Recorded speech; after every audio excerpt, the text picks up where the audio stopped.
Quotations from Søren Kierkegaard.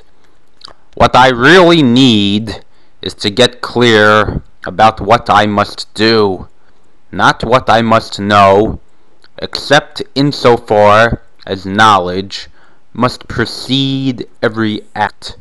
What matters is to find a purpose, to see what it really is that God wills that I shall do.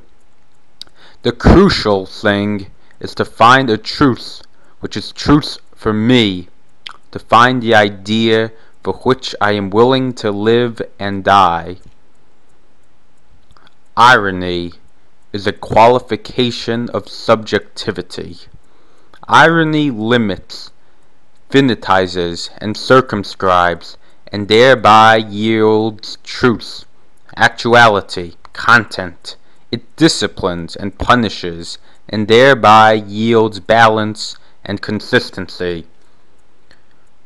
When the world commences its drastic ordeal, when the storms of life crush youth's exuberant expectancy, when existence, which seemed so affectionate and gentile, changes into a pitiless proprietor who demands everything back, everything that it gave in such a way that it can take it back, then the believer most likely looks at himself and his life with sadness and pain, but still he says, "There is an expectancy that the whole world cannot take from me.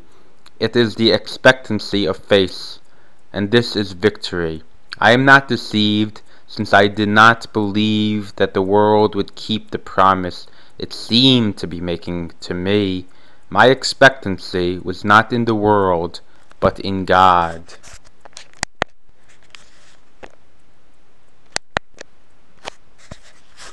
One sticks one's finger into the soil to tell by the smell in what land one is.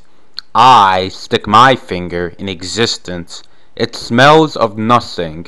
Where am I? Who am I? How came I here? What is the thing called the world? What does this world mean? Who is it that has lured me into the world? Why was I not consulted? Why not made acquainted with its manners and customs, instead of throwing me into the ranks, as if I had been bought by a kidnapper, a dealer in souls? How did I obtain an interest in this big enterprise they call reality? Why should I have an interest in it? Is it not a voluntary concern? And if I am to be compelled to take part in it, where is the director? I should like to make a remark to him. Is there no director? Whither shall I turn with my complaint? No human being can give an eternal resolution to another or take it from him. If someone objects that then one might just as well be silent if there is no probability of winning others, he thereby has merely shown that although his life very likely thrived and prospered in probability, and every one of his undertakings in the service of probability went forward, he has never really ventured, and consequently has never had or given himself the opportunity to consider that probability is an illusion. But to venture the truth is what gives human life and the human situation pith and meaning. To venture is the fountainhead of inspiration, whereas probability is the sworn enemy of enthusiasm, the mirage whereby the sensate person drags out time and keeps the eternal away, whereby he cheats God, himself, and his generation, cheats God of the honor, himself of liberating annihilation, and his generation of the equality of conditions. Anxiety is neither a category of necessity nor a category of freedom. It is entangled freedom, where freedom is not free in itself, but entangled, not by necessity, but in itself.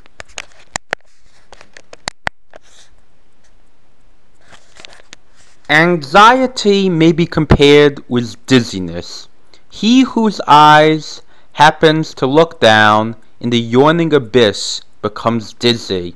But what is the reason for this? It is just as much in his own eye as in the abyss. For suppose he had not looked down. Hence anxiety is the dizziness of freedom, which emerges when the spirit wants to posit the synthesis, and freedom looks down into its own possibility, laying hold of finiteness to support itself. Freedom succumbs to dizziness. Further than this, psychology cannot and will not go. In that very moment, everything is changed, and freedom, when it again rises, sees that it is guilty. Between these two moments lies the leap which no science has explained and which no science can explain. He who becomes guilty in anxiety becomes as ambiguously guilty as it is possible to come. Every human being is tried this way in the active service of expectancy.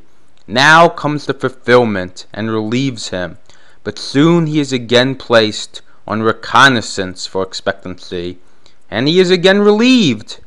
But as long as there is any future for him, he has not yet finished his service. And while human life goes on this way, in very diverse expectancy, expecting very different things according to different times and occasions, and different frames of mind, all life is again one night watch of expectancy. The question is asked in ignorance, but one who does not even know what can have led him to ask him. The question is asked in ignorance by one who does not even know what can have led him to ask it. And how does the God's existence emerge from the proof? Does it follow straight away without any breach of continuity? Or have we not here an analogy to the behavior of the little Cartesian dowels? As soon as I let go of the dowel, it stands on its head. As soon as I let it go, I must therefore let it go. So also is the proof. As long as I keep my hold on the proof, in essence, continue to demonstrate, the existence does not come out, if for no other reason that I am engaged in proving it. But when I let the proof go, the existence is there. But this act of letting go is surely also something, is indeed a contribution of mine. Must not this also be taken into the account? This little moment, brief as it may be, it need not be long, for it is a leap. However brief this moment, if only an instantaneous now, this now must be included in the reckoning.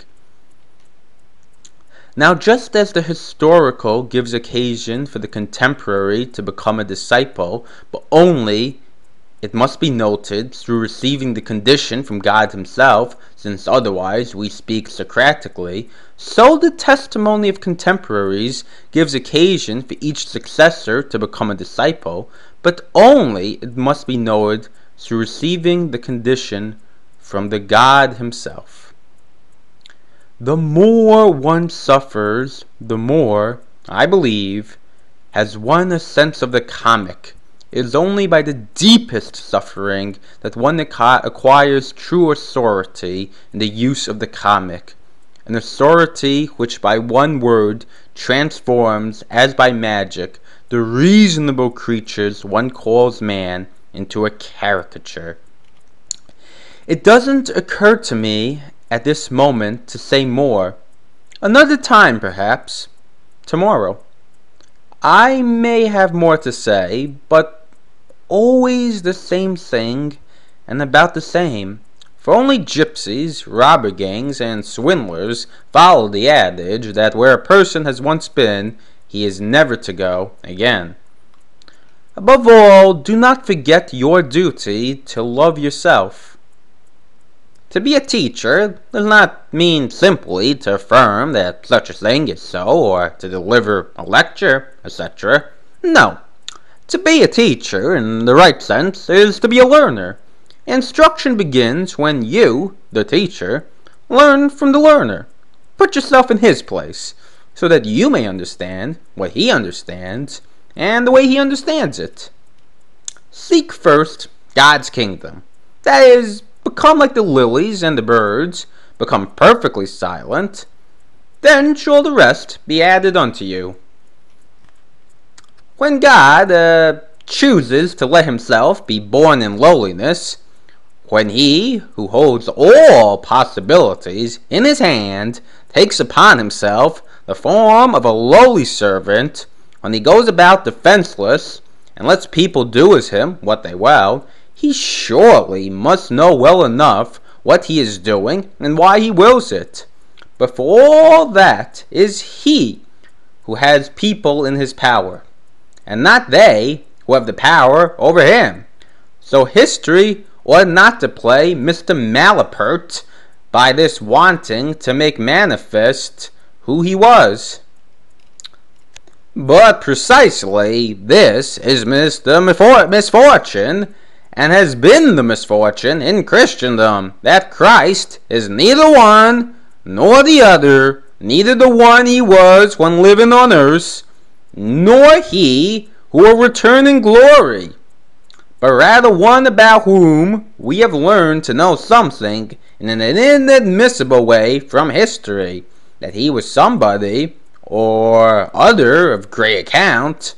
In an inadmissible and unlawful way we have learned to know him, whereas to believe in him is the only permissible mode of approach. The task must be made difficult, for only the difficult inspires the noble-hearted. What our age needs is an honest earnestness which affectionately preserves the tasks, which does not alarm people into wanting to rush pell-mell into the highest, but keeps the tasks young and beautiful and lovely to look at and beckoning to all, and yet for all that difficult and inspiring to the noble. For the noble nature is inspired only by what is difficult. My listener, how do I dare to be so impolite as to doubt that I shall succeed in inspiring you? For I have the difficulties already. Once you label me, you negate me. The presence of irony does not necessarily mean that the earnestness is excluded. Only persistent professors assume that.